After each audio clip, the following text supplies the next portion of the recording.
Emeritus in the Department of Archaeology at the University of York in the UK. We are excited to hear from him about Sutton Hoo in two talks, today's and another one on June 24th. So please do mark your calendars for that one as well. I had the pleasure of interviewing Dr. Carver about his work at Sutton Hoo a few months ago, soon after the Netflix movie came out that has revived interest in the archaeological discoveries there. The movie, of course, is The Dig with Ray Fiennes and Carey Mulligan about the rediscovery of the site in the late 1930s. And I do recommend it to those of you who haven't seen it yet. But today we'll be getting the real, less Hollywoodized story from Dr. Carver. Oh, and I want to mention that my interview is available on the AIA's YouTube channel. We will put the link in the chat for you, both at the beginning now and actually also at the end. So let me turn now to introduce our speaker. Dr. Martin Carver was a British Army officer for 15 years, then a freelance archaeologist for 12, and an academic for 22. He holds degrees in math, chemistry, and Anglo-Saxon studies. Dr. Carver specializes in archaeological practice and proto-historic Europe, having led archaeological projects in Algeria, England and Scotland, southern France, Italy, and now Sicily. He is the author of many books and articles, but most relevant for us is his 2017 paperback, and I'm going to try to show this to you now. I can't do it that way, I have to do it this way. It's called Sutton Hoo, The Sutton Hoo Story, Encounters with Early England. And again, we're going to put a link to that in the chat. You can see that my own copy is quite marked up. So today he will share with us what we know about Sutton Hoo, from the great ship burial under Mound 1, uncovered in 1939 by Basil Brown and Edith Pretty, to the British Museum's 40-year study and reconstruction of the amazing finds of that ship, to the fascinating discoveries made by Dr. Carver's own excavations there from 1983 to 2005. So welcome, Martin, and thank you so much for agreeing to speak with us. I'll turn it over to you now. It's a great pleasure. I shall share my screen. Where is it? Here it is.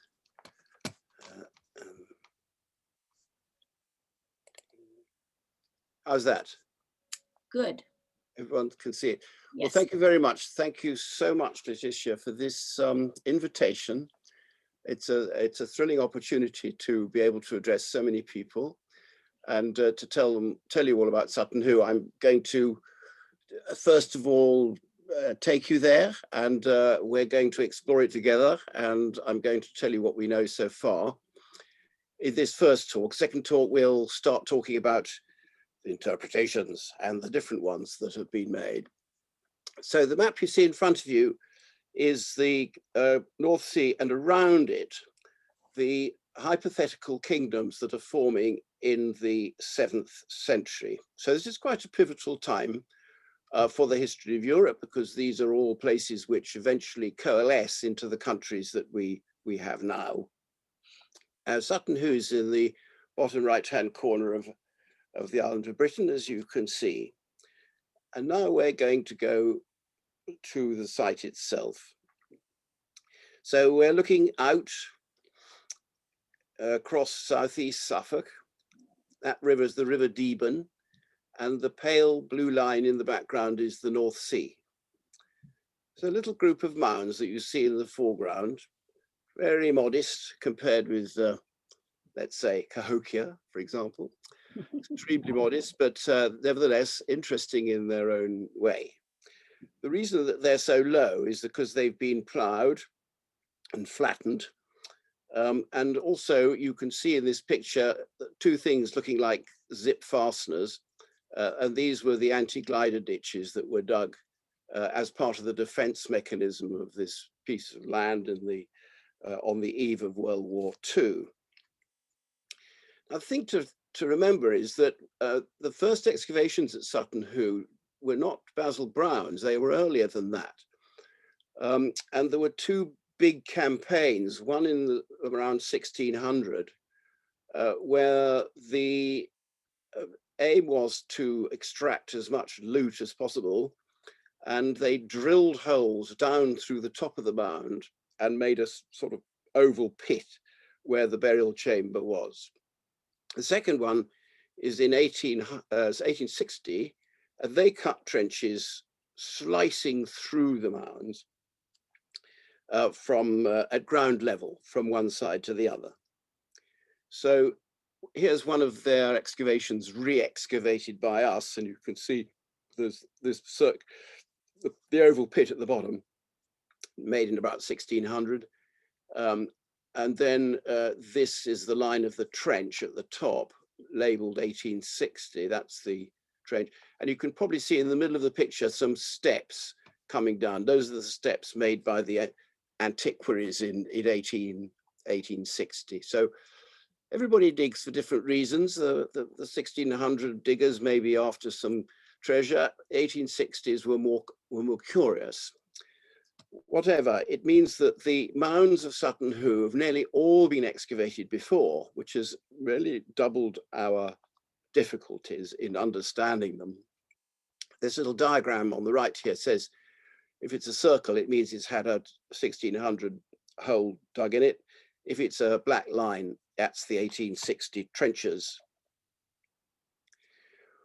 Well, we arrive at the time of the dig, the film The Dig, which is in 1938 originally. That's the first part of it. Living in Sutton Hoo were Colonel and Mrs. Pretty, who you see here, ready for a hunt. And on the right-hand side is their house, Sutton Hoo House. And this house was built in about 1905, and it had a big bow window facing us. Out of that bow window, you could see the mounds of Sutton Hoo. They were quite ragged in those days, in the 1930s. They were really full of rabbits and a lot of bracken growing on them. And that meant that they could be recognized. And Mrs. Pretty was a pretty knowledgeable sort of person. She had been to Egypt, and she'd done some digging in Vale Royal in Wales. She knew a bit about archaeology.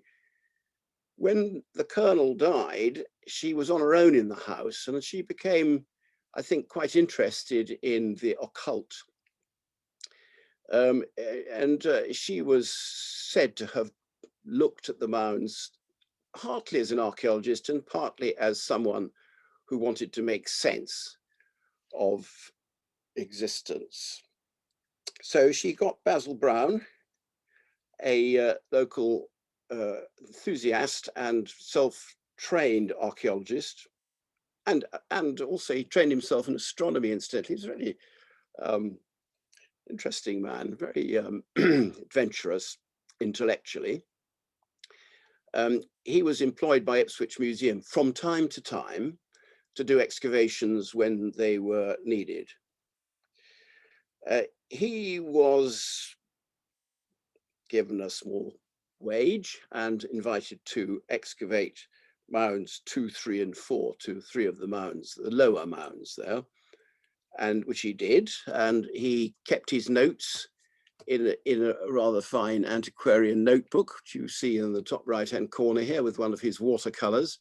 This is the boat he thought he found in Mound 2, which he didn't. He actually found a piece of the chamber, but in it were a lot of ship rivets. The ship rivet is the lump of iron you see in the middle of the picture at the bottom. He recognized these by, he bicycled over to Aldborough, where a ship had been found at Snape in the 1800s, and there was a drawer full of rivets there that had come from that ship. So he knew he had a ship, but he didn't quite know what shape it was. Well, the finds were very disturbed, but they were thought to be Anglo-Saxon. They weren't expecting that. They were expecting the mounds to be Bronze Age, but they got Anglo-Saxon finds. And so Edith Pretty decided she'd have a second season in 1939. The 1939 excavation was very special. It was the biggest mound. She went to the top of Mound 1, the biggest mound, and said to Basil, I think it'd be a good idea to dig this one. And he said it would be quite all right for me, he wrote in his diary. So had a go at it. He was using some rather old-fashioned methods, not surprisingly. He dug trenches like they had in the 19th century. He started at one end and then drilled through the mound. As the trench proceeded, it got deeper and deeper as the mound got higher. Yes, it did collapse at least once. His breakthrough was when John Jacob, he had Mrs. Pretty's gardener and gamekeeper as his helpers, John Jacob and William Spooner. And John Jacob held up a piece of iron and said, "Look, I found a piece of iron." And then Basil looked at it and said, "Ha, that's a ship rivet." Well, he then did something extremely good and intuitive, which was to realize that he shouldn't go straight on. He needed to go down and so find the shape of the ship as it lay in the ground. And this is what he did. Right in the middle, he saw this dark patch, top left of my picture, which he said in his diary, "I expect this is where the chief lies." And of course it was. Well, then things started developing apace. The rumor of a large buried ship reached the center of all archaeological gossip in England, which is the coffee room of the Department of Archaeology at Cambridge. And at that time, Charles Phillips was there, a prehistorian, but an expert on mound digging. And he came down to have a look and see what was going on. Well, what was going on was this excavation of the boat by Basil Brown, and they quickly hurried together a lot of archaeologists who were being called up and were waiting their postings at the beginning of, with the expectation that World War II was about to start. W.F. Grimes, Stuart Piggott, O.G.S. Crawford came, really quite a galaxy of talent. There they are on the right-hand side, a boatload of professors. And they dug the burial chamber out in an incredibly short time, in about 10 days. They removed 237 objects, watched by Mrs. Pretty and her friends with the opera glasses that you see there. Well, the treasures are famous, and rightly so. These objects were made of gold, gold and silver and garnet. They were made of copper alloy. They had textiles. They had objects of fur, little traces of wood, an extraordinary preservation of very compressed contents of the burial chamber. And this was taken apart slowly by that team. There's a few things to say, but we could have a whole talk about these objects. We could talk for a week about these objects. They are extraordinary, and they are, of course, the prize of the British Museum now. You can go and see them there if you're ever in Britain. He was a person buried in a ship with objects of regalia, like this. This is a shoulder clasp, and you can see that the craftsmanship is something that is most prized. They are gold cloisons. They're solid gold cut out so that they can put garnets in. And behind the garnets are a piece of hammered gold foil. And that means that when the light shines through the garnet, it hits the gold foil, is reflected back and then refracted back through the garnet. So basically the light interferes and the whole clasp shimmers in the sunlight. What they portrayed were symbolic animals. These are two wild boars crossing over each other. You can see their heads and their little curly tails. And then this animal ornament is, of course, something that was absolutely beloved by 7th century artists in Britain and in North Europe in general. Here's a part of the great gold buckle with its extraordinary asymmetric decoration. These are animals. You can make out them. If you look carefully, there's an eye where the head is and a little sort of frond where a leg or the tail is. And so they are, because they're asymmetric, the whole of this buckle seems to be in motion. It's solid gold, and it actually has an opening. You can press a latch at the back and it springs open. These are important objects too of regalia. There's the famous helmet. The helmet has been restored here. It was made of iron, so it was found in many sherds of iron. But the fittings have been refitted by Rupert Bruce Mitford when he investigated all these finds. The ridge of the helmet is a dragon, and it ends in a dragon's head with little beady garnet eyes. Dragon has teeth, and then surprisingly, so does the bird, which meets the dragon, and its wings are the eyebrows, and its body is the nose, and its tail is the moustache. So the wearer of this helmet had symbols to impress an enemy and to protect himself. On the right-hand side is the scepter. This is a restoration of the scepter. It's a whetstone. It was a very good condition. 4 heads at the top and 4 heads at the bottom. You can see a couple of the images there. They are thought to represent ancestors. And then at the top there is a ring, and on the ring is a stag, and at the bottom there's a little cup. And so it's interpreted as a scepter. Because there aren't any others of these, it's been rather difficult to decide what it is, but the nearest parallel is a Roman staff of office. And then the feasting. So we're building up a picture here of a warrior who is well equipped and is at the top of the social tree. And the duty of such a person, such a leader, is to give feasts at which songs are sung using the lute. Drink is taken in large quantities using these drinking horns. These drinking horns are made of an aurochs horn. They hold 4 liters each, and you can't put them down, so they're a good way of ensuring merriment. And then there is silverware from the area of Byzantium, now Istanbul, and a maple wood bottle. These are just examples. So this wonderful collection was inside the ship. Here's the ship at the later stages of its excavation. You can see the rows of rivets there, which originally held the planks together. This is a clinker-built ship. It had shadows of wooden tholes against which the oars were pulled. So it's a clinker-built rowing boat, essentially. And you can see the ribs there, which aren't wood anymore, but they're a darker sand.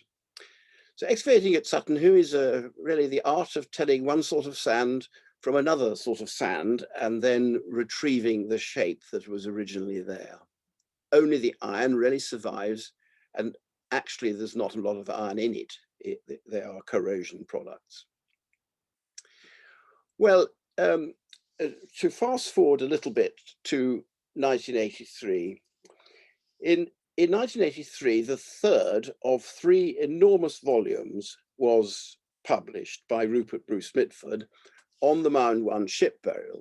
The objects had spent the war in the London Underground and had been wheeled out in 1947 back to the British Museum, been studied by Rupert and his team with enormous skill, and many of them restored at that time. Coming up to the end of the publication process, Rupert and others too started to ask questions about whether it would be a good idea to go and dig more at Sutton Hoo. The profession, the archaeology profession, wasn't really keen on this because the archaeology profession was busy rescuing archaeology from the development, in advance of development, and thought that this sounded a bit like a treasure hunt or a vanity project. So we had a certain amount of antipathy to navigate. Nevertheless, they advertised the post in the London Gazette, said they needed a rector, they needed a design, and I was one of the people who applied. As you see, you can just about make out in this photograph, the site of Sutton Hoo. The mounds are covered in bracken, and in the middle of that sea of bracken is a little hut, which was the hut left by the British Museum after their follow-up excavations in 1965 to 71. So the first job that I had to do after being appointed was to clean up the site. These numbers, of course, I've just put them on the slide. And we mowed it and got rid of the bracken. The rabbits were also invited to leave, and we were left with these mounds. I asked the Sutton Hoo Research Trust, which controlled this excavation, for 2 years to evaluate the site and then write the design. This was relatively novel in those days, at least in England. I don't think it would have been novel in the United States, but it was in England. And so I had a certain amount of talking to do to let me do that. We put a lot of interesting devices on the surface, geophysics, radar, surface topography, all sorts of things, and came up with a deposit model you see on the left there. And that showed us what had survived, how deep the deposits were, and how scrambled or not they were. This gave us a good idea of what was left. And the black there is the areas that had already been excavated by the time we got there.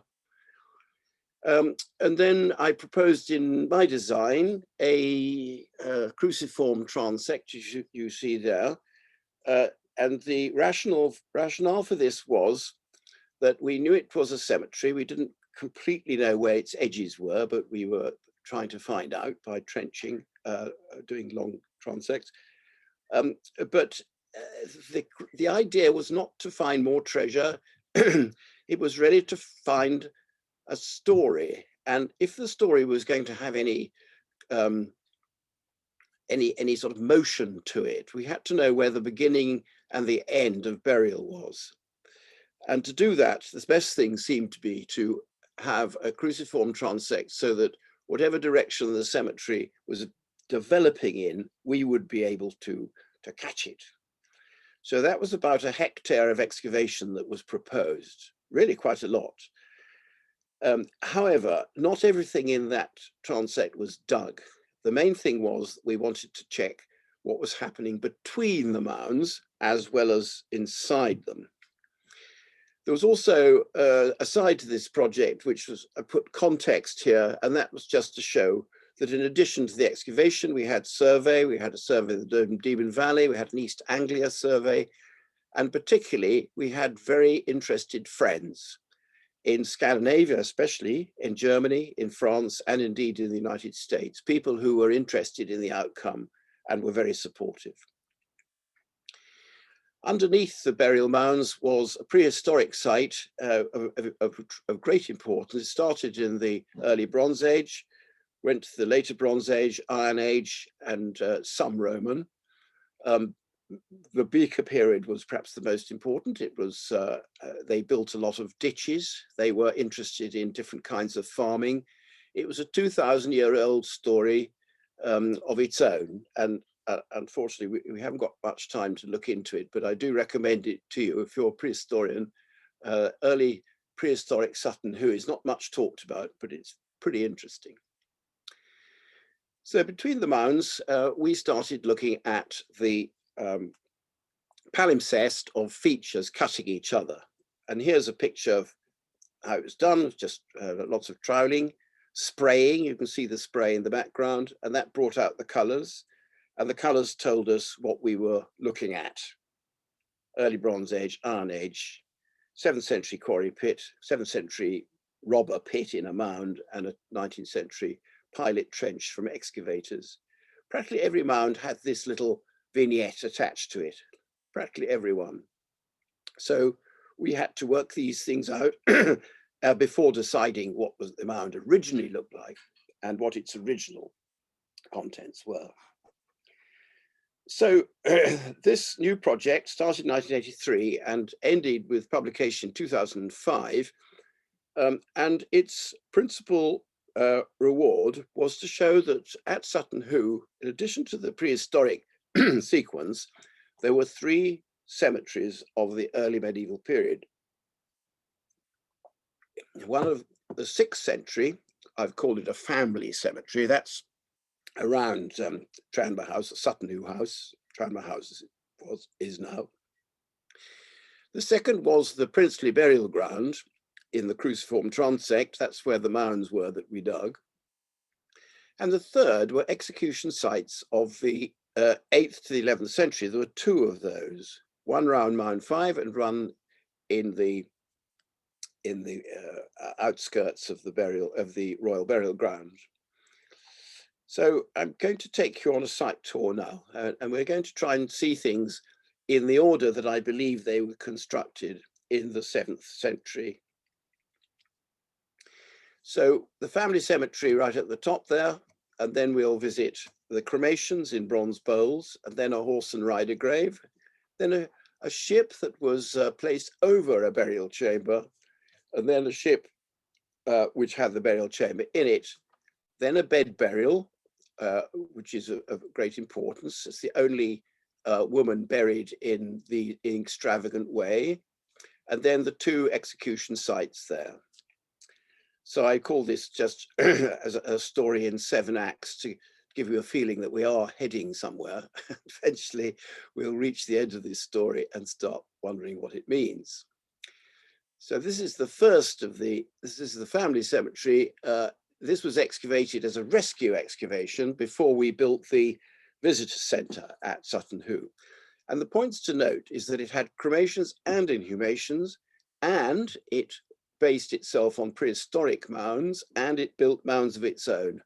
If you like, this is a sort of nursery for the mound burial site.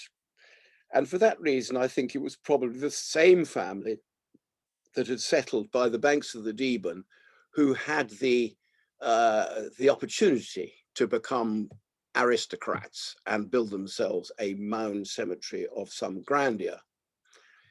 That starts with these cremations in bronze bowls. They're under mound 5, 6, and 7. The bronze bowls are in hanging bowls in one case, but in other cases they're just bronze fragments that all really got from them. They'd all been dug before. It seems that this kind of burial, cremating and putting in a bronze bowl, actually belongs to an earlier period. So this is something that we begin to see straight away in Sutton Hoo, that they make references to other kinds of burial as part of the aggrandizement of their family and the idea that they're now, if you like, a ruling class. The young warrior buried with his horse, they're in separate pits. Here is the young man in his coffin, and you can see the cauldron and bucket beside him, and there's the horse next door. Notice that these bodies buried in this acid sand form a kind of dark matter where the body was. But in the case of the horse, where the bones are robust, you also get some bones. So we were able to date this to the end of the 6th, beginning of the 7th century by radiocarbon. And here's a plan of the grave in its entirety. It was very interesting to be able to see the coffin. It had exactly the same kind of cleats as was found in Sutton Hoo, which we'll visit, Sutton Hoo Mound 1, which we'll visit in just a tick. It also had, as well as a bucket, shield, spears, sword, and so forth, it had a little bag with lamb chops in it, all disappeared except as stains. And then at the far end, a big block of soil with the ghosts of leather straps and a few pieces of jewelry, which became the bridle. So here is the bridle, and here are the parts of the bridle. The bottom is the bit, then you have the strap ends, and then the strap connectors there with the axe-shaped pendants. The strap ends are rather nice because they've got people, frowning people on them, whereas most of the people have strap ends which have animals on them. So this is a nice exchange. And especially for Elizabeth, we had to try and work out how this went together. So I went to the obvious place, which was Haskerton's stablery, and clutching my book of how to get your horse ready for a pony club show, and put the bits into place with the help of some of the riders at that stable. Must have been a splendid sight. The horse has a body harness as well as a bridle, and lovely glittery dangling parts. This is a picture by Victor Ambrose, who did all our drawings for us. He died just 2 months ago, sadly. A brilliant man, and he had a real touch, I think, with a pencil. So this is the coffin coming to the grave, and the horse will be killed and placed in the pit next to him. So we arrive at Act 4, which is Mound 2. Mound 2, a much, much visited mound. So big hole had been dug in it in 1600, and then the trench in 1860. If you look on the right-hand side, that trench went right through where a ship had been and scattered its rivets. That's the little dots there. Those are the scattered rivets of the Mound 2 ship. It originally covered a chamber that was probably cut in the ground around about the early 7th century, timber-lined chamber. Well, Basil Brown came in 1938 and put his trench through it. I've marked that too on this same slide on the left. And he'd found a piece of glass, a blue glass jar, and a few bits of metalwork, which hinted at the kind of finds there were.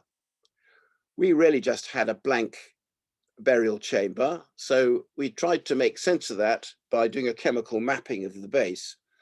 On the left, 640 samples are being taken, and then they were analyzed for their cation components, their metals, in other words, not just iron and copper, but the rare earths as well, the lanthanides, and barium, and so on. So we were able, by this means, to locate a fairly large copper object, which should have been a cauldron. That's number 3, or a bucket. And then there was a curly area of iron. That was a chain for it.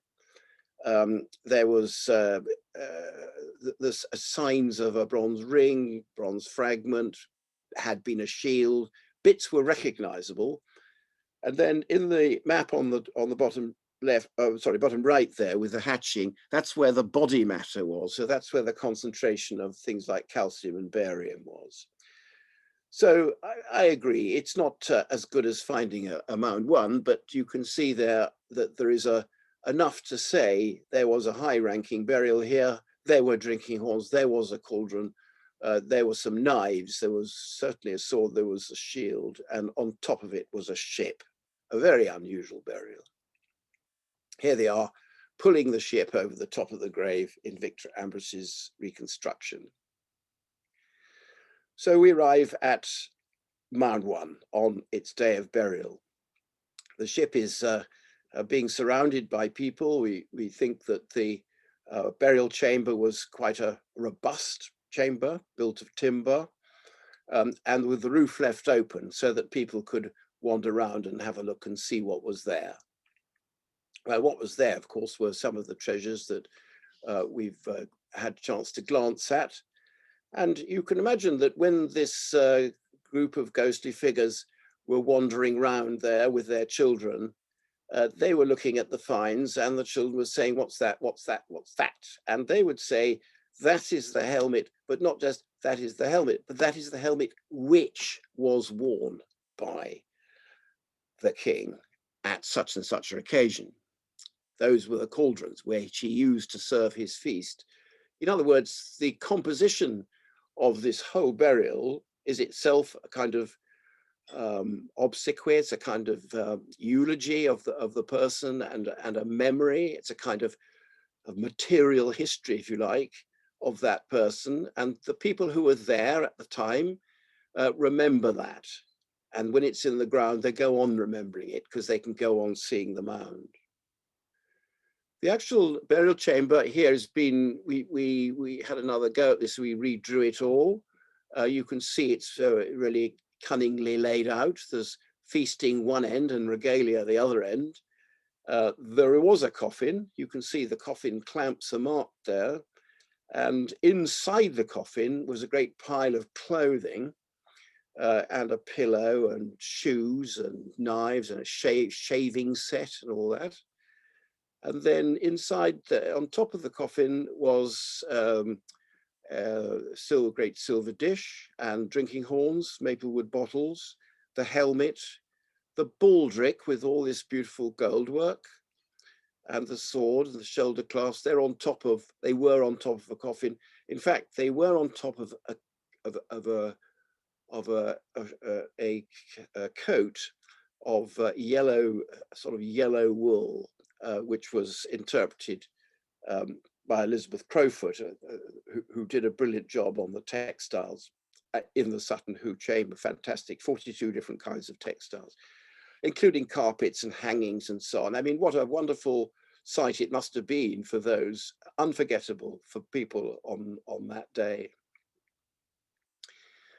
This was an attempt to do a stratification diagram to show in which order things were put into the chamber, how the chamber was furnished. And you can see that this would have been very much part of the ritual, perhaps put the coffin in first, then put in the coffin what was in the coffin, including the person. And then on top of that, you've got the feasting area, the sort of kitchen area, one end, and then the regalia all up against the wall, the other, with a scepter and a sort of iron standard with bulls' heads on it, all sorts of amazing things. So this is a little tiny version compared with something like Tutankhamun, but you can see that inside people's heads, the same kind of ideas. It's a mixture of celebration and memory. So the coffin was a bit controversial, but I think I won the argument after about 15 years that we had one. And I compared it with Oberflacht, for example, which has got the coffin surviving. So we arrive at Act 6. This is mound 14, and this is the unusual burial of a woman. On the left-hand side, you see how this mound has survived, just as a shadow. Around the ring is the quarry ditch, that's the pale grey, and then in the centre is a lozenge, which is essentially not so much the burial chamber as the robbed burial chamber, the pit that was made in order to get into the burial chamber. So on the top right-hand corner of this slide, you can see the rectangular shape of the vertical planks which made the chamber, quite thin planks. And then you can see with difficulty, but I'm inviting you to agree that it's there. You could see a sort of square end. If you look at the bottom picture, the plan there's a little square marked F393. And that area was noted for the number of upholstery nails that it had in it. So that should have been a couch of some description, a couch or a bed. And then coming through it violently, diagonally from right to left is the robber trench. This robber trench was cut during a thunderstorm because there was an enormous amount of silt built up everywhere, and they trod in a lot of the tiny pieces that survived. I'm glad they did, because otherwise we'd have virtually nothing. As it is, on the left, picked out are some of the slightly clearer pieces of silver. And then I've tried to summarize what was in there. This is all work by Angela Evans of the British Museum. It's a brilliant piece of sort of detective work. There was a purse of leather, textile lined, silver framed lid, containing fragments of yellow quartz. There was this bundle of rods and rings, typical of the so-called chatelaine, which is the tends to be the sort of badge of rank of the mistress of the house. Silver links, iron rods, copper alloy rods, clusters of rods. And on the right-hand side is the reconstructed example from Boss Hall, grave 93. This is an excavation in Ipswich, and it's produced these examples which are contemporary or very slightly earlier than this mound, which is dated to about the middle of the 7th century. She had 2 knives in leather scabbards. She had embroidered textile. She had a silver bowl that had been repaired. She had a silver cup, a box with silver hinges. She had silver buckles and a silver dress fastener. So we know all that, in spite of the fact that hardly anything really survived. And I suppose most exciting of all were these pieces of embroidery. Elizabeth Crowfoot, this was work by Penelope Walton Rogers, and she took this sandwich of material you see on the right-hand side vertically there, and discovered these layers. At the top, embroidery, then tabby, fine tabby with cords. It sandwiched the bits of the chatelaine, then a more fine tabby, then a medium weight tabby weave, and then a bit of human skin under there. So this was actually a piece of a section of clothing that had miraculously survived in contact with the person buried. And that person buried is, in my view, very likely to be, well, certainly the most important woman we've come across, and almost certainly Redwell's queen. I've got a lot of time for Redwell's queen, because not only did she portray an awful lot of very clever politics, keeping Redwell under control, Redwell being the king supposedly buried in Mound 1. But she was probably the designer of his burial. I mean, she is 20 or 30 years later, that grave, than Mound 1. Well, lastly then, it's a place of executions. These graves appear top right as shadows in the sand. And when excavated, they don't produce a skeleton, they produce a kind of sandy lump. These are the sandmen of Sutton Hoo, the press delighted in. They're dated from the 8th to the 11th century. They are buried in all sorts of extraordinary postures. They are buried in a site which has got a set of post holes, which looks as though it belongs to a gallows. One had a rope around its neck, or what, a shadow of a rope. Others had ankles tied and hands tied. I don't think there's any doubt that they were victims of execution.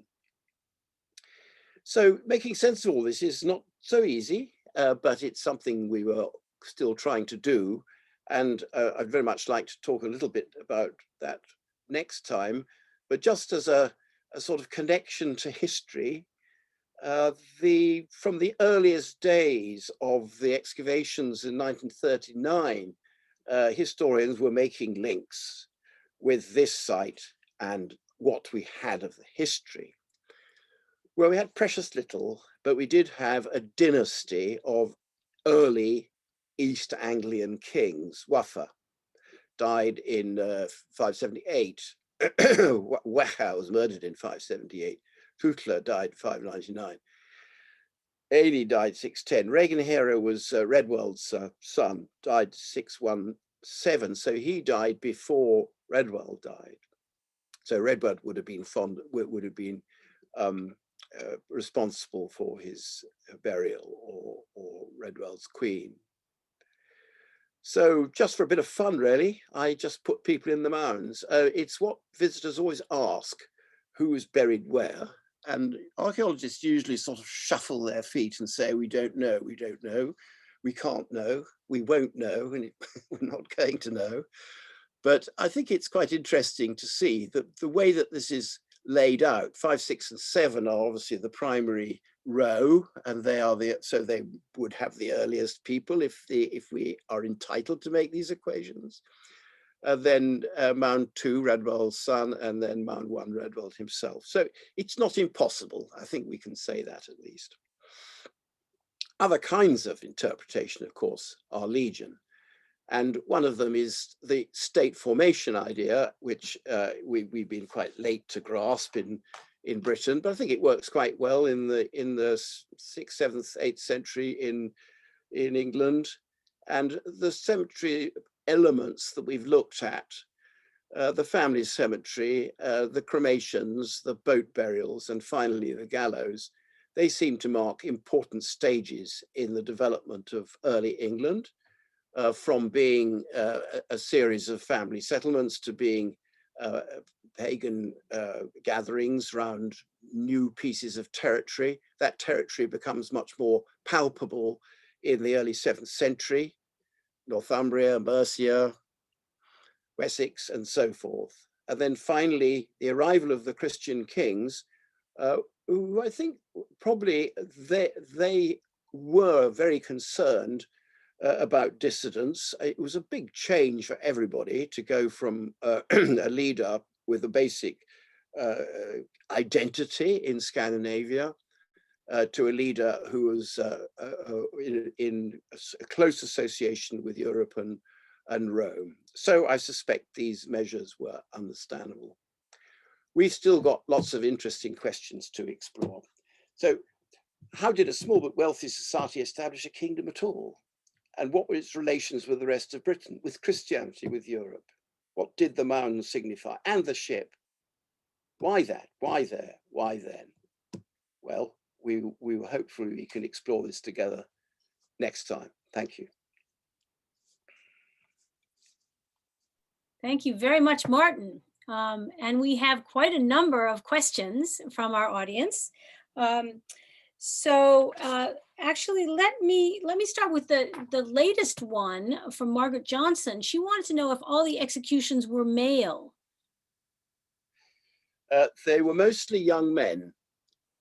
Maybe that is not that surprising. They have a sort of dissident tendency, but they're mostly young men. There was one middle-aged man, and there were 3 women, and the women were all buried as part of a couple. And so Andrew Reynolds, who has done the research on these types of burial, he's fairly sure that there is a strong connection with behavior, particularly sexual behavior, in the change from the pagan to the Christian community. There is documentary evidence that these things were taken very seriously by the new churchmen. And so if you were marrying your stepmother, which was a very common thing to do because it secured the inheritance, but the church didn't approve of it, then I think sometimes the penalties would be quite rigorous. Good. Well, we have lots of other questions. I think one of the things that several people have asked about is ancient DNA studies couldn't be done because there are no remains. Is that correct? You basically just have the discolored sand, with the exception of the executed. There actually are tiny fragments of bone, because we had enough bone to get radiocarbon dates, but this was for the execution victims. Yeah. As far as the Mound 1 is concerned, there was no trace of the body. Right. Well, apart from the clothes and so on, but there was no trace of the body. And as for Mound 14, we'd really like to know more about her. The robbers had done a pretty good destruction job on that tomb. So no is the answer. We do have some animal bone surviving from the mounds, but not human. So the question actually about the robbing of Mound 14, the only one with the woman that you think is the queen, is that, when did that happen? Could you date the robbers' trench there? Several people were asking about robber trenches, and when you refer to them as excavations in the 1600s versus robbers and so on. Well, I was being polite. Yes. Actually, I think that the pits, and certainly Mound 14 had a big pit cut through the middle of it. Right. The pits cut through the mounds were cut through when the mounds were up. That's before they were ploughed. Yeah. So they were certainly done before the 19th century. And the first ploughing that we were able to date came in the 17th century. So that's why we put it as 1600. Also, they did try and get in Mound 1, and they left a Bellarmine flask at the bottom of their pit, this gin bottle. famous lunch of the disappointed, as it was called. I think that dates that robbing period, but I don't think they were very good at retaining anything that wasn't shiny. Right, right. And so basically the artifacts that you find in these trenches is what gives you those dates of 1600 or 1860s or whatever. I think people wanted to know a little bit. Yes, the 1861 is a bit more secure because it was recorded in the Ipswich Gazette Yeah. in 1860. So there was actually an account of the excavation, and they said how disappointing it was that they'd cut a trench and all they'd found was iron screw bolts, and they'd take them away to the local blacksmith to be made into horseshoes. Thank goodness they didn't find more. We were so lucky. Okay, so someone else wanted to know the number for Mound 1, the number of the men in the boat. So can you tell the story about the coins, the 40 coins? Because there are Yes. no other men in the boat or women. Yes. But they actually are, well, anyway, I'll let you say. Yes. Yes, there was in the purse there were coins. Yeah. And there were 37 coins and 3 blanks or ingots, and there was enough gold, in other words, for 40 people, or maybe plus the steersman. It's amazing how quickly one becomes symbolic when thinking about Sutton Hoo. But anyway, yes, it was a very interesting fact. And for some people, it was simply that the coins all came from different mints in France. And the symbolism here was that these were, if you like, grave goods or presents from the different French kingdoms in respect of the dead man. Philip Grierson thought that they might be payment for the oarsman, a bit like the obol that's given to cross the Styx. But in this case, you've got 40 oarsmen. They did find 40, or you could decide that there'd been 40 positions for oars using the shadows of the thurls. There weren't that many, but there's still an argument as to whether you have 40, which is actually 20 each side, which is basically as much as you can have, or you had less than that, and the chamber in the middle would be wouldn't have an oarsman. But I'm quite keen on the idea of the boat actually being rowed by 40 oarsmen and the chamber being secondary. So it wasn't there when the boat itself was in use. We're going to test all this when we're building a Sutton Hoo Mound 1 ship at the moment, actually, and it's going to sea when we built it, that is. And well, if it floats, we're going to take it to sea and find out how it works. And also we're going to do some tests on land and drag it up to Sutton Hoo, see how hard that was to do. Right. So we'll know a little bit more about how the ship works as a result of that, I hope. Good. Well, that actually is a very nice segue to the question from Sydney Greaves. How do we know that the boat in Mound 1 was upright and not overturned? Well, this was the genius of Basil Brown at work, because basically what he did was that when the lump of iron was waved, he knew it was a rivet, he was at one end of that ship, and he could see that what he was looking at was the rove end of the rivet. In other words, the inside of the ship is where they were. So each time he saw one, he'd see a little red spot, and then he'd dust it with his pastry brush, and then say, "Oh, that's it. Now we just leave that in position. Then we'll do the next one. Then we'll do the next one." And he went down, down, down, down inside the hull, and it was only at the center point that he could see the dark shadow of the chamber, which was still hiding the rivets at that point. So it's a good question, but in fact, there was no doubt in the end that they did have the ship the right way around. It was sailing off to the other world. Great. And then we're going to have one last question, but a lot of the questions I want to say in the chat, as you anticipated, actually, Martin, are about the interpretation. So for example, is the young man with the horse the son of Redwell or whatever, which you will get to in your next lecture on the 24th of June. So we don't have to answer that now. But I think one question I thought was really interesting was, and they're all really interesting, we just don't have time for all of them. How long did they leave the boat open? because you described this idea of basically people coming up, and obviously everybody knew about it because they have to drag the boat up the hill, and they had it on rollers and so on and so forth. This is not an easy thing, which you will test out obviously when you reconstruct your boat. But they didn't leave that open for very long, right? Because otherwise you would have had, someone said that in Scandinavia, sometimes they leave the Ausenberg boat open as a ritual for ages. But not true at Sutton Hoo, right? I don't think ages. I think probably the stages are that first of all, you furnish the boat and then you build the superstructure ready for the roof. Then you ask people to come round. Yeah. My guess is that this is an occasion like the lying in state, and maybe the lying in state is inherited from this. So let's say a week. Mhm. And during that time, people can come from far and wide and pay their respects. Then the roof is put on. But at that point, I think they waited for some time before a suitable day, probably a day in the summer, Mhm. for the building of the mound. So the mound would then be built by large numbers of people. And this is also thought to be part of the ritual, so that the way that you pay your respects is to get a bucket of earth and then throw it onto the mound. So now you throw dirt into the grave, but I think then you would build up the mound, and the more people there were, the more the mound was built up and the more respect was being shown. And the people who survived needed this. They needed to feel they had those kind of friends and allies.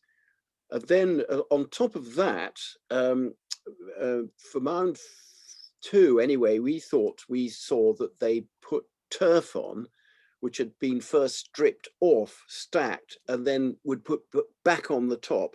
So you got a nice robust top to it. It's not necessary. I thought it was necessary to stop the sand blowing away, but it isn't really, because we did this experimental building of Mound 2, and it stayed up very well. It soon covered itself with weeds and stayed robust. So we don't know really. I think it's easy to dream. I think it'd be nice to do some experiments. I'd like to see an experiment, and I'd like to see that experiment filmed, and so that the more perceptive of the audience can detect when somebody's really making it up. Okay. But I don't know. It's such an interesting result, to have these mounds. Well, this was absolutely fabulous, Martin. Thank you so much. Everyone was absolutely thrilled. So do remember, please, that Dr. Carver will be giving a second lecture on interpreting Sutton Hoo on the 24th of June, again, 1 p.m. Eastern Standard Time. We hope you'll join us there. In the meantime, there will be a recording. The recording of the talk today will be posted on our website at thearchaeological.org, AIA's website. If you enjoy this lecture, we encourage you to donate something so we can continue these lectures. And there's also a link to my interview with Martin, which talks a little bit more about some of the challenges that he had to deal with the archaeological establishment in getting his project started, as well as some comparisons with The Dig, the movie, and what actually really happened. So thank you again, Martin. This was absolutely lovely. And thank you all for coming. This is our first lecture that hit over 1,000 people. So bravo. Thank you very much for coming. And hello, Randy, if you're there. We'll talk later. But it's been lovely experience for me too. Thank you. Thank you so much. And I do hope that we can keep the, this is to Kelsey, we can keep the questions.